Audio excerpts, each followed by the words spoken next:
One thing that was a huge learning point for me even 12, 13 years into autocrossing is to not ever be lazy on a course. If you have an opportunity where you can keep your hands from being directly straight, you should take advantage of it.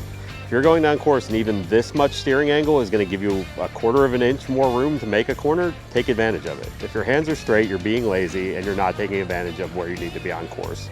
Corollary to that, or along the lines of that, you should be ahead of the car. You should always be trying to make an input to get the car to the next element on course.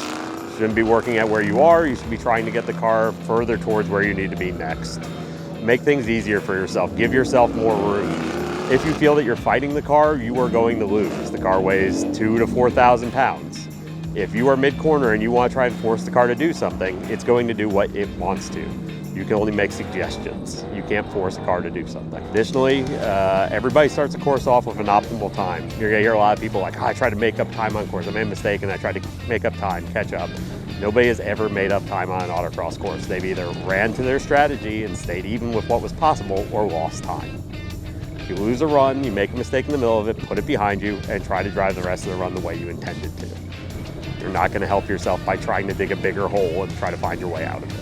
Taking time after events is really important. I think a lot of people lose that as an opportunity, and it's actually quite easy nowadays with the technology that's out there. A lot of people use the same camera angle, mounting the camera on the outside of the car at the B-pillar so you can see the driver and part of the course.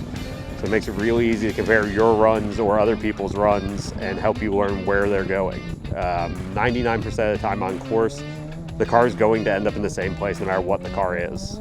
The line is the line. How you get the car there is the difference. So take your time, watch videos, do your best to review what you did in the day and try to learn what you can from that. You've spent a lot of time walking course thinking about your runs of the day, don't just throw that away afterwards. It's a really good opportunity to try and learn something and improve going forwards. Get yourself into a rhythm at an event. Tire pressures are important. Don't let the tires get super ballooned up. Try to find a pressure that works for you, whether that's for something you did through practice or asking other people that have experience with the tires. Autocross is a great community. There's a lot of people willing to share knowledge, but to that end, everybody has their own opinion. You can ask 3 people a question and get 5 different answers. So try different things for yourself and try to learn why different things do help you or don't. And once you have those things down, try to stay on top of things. Find a rhythm. Make things as simple and repeatable as you can in a day at an autocross. That way you don't have to have it as a distraction from what you're driving. Keep an eye on tire temperature. It's back and forth. Some people say spraying tires doesn't help, some do. Try both, see what works for you. But find a rhythm, be comfortable, and know what you want to do ahead of time so you're not panicking and scrambling. So big mistakes I see are when you get into longer slaloms, say a 5 or 6 cone slalom.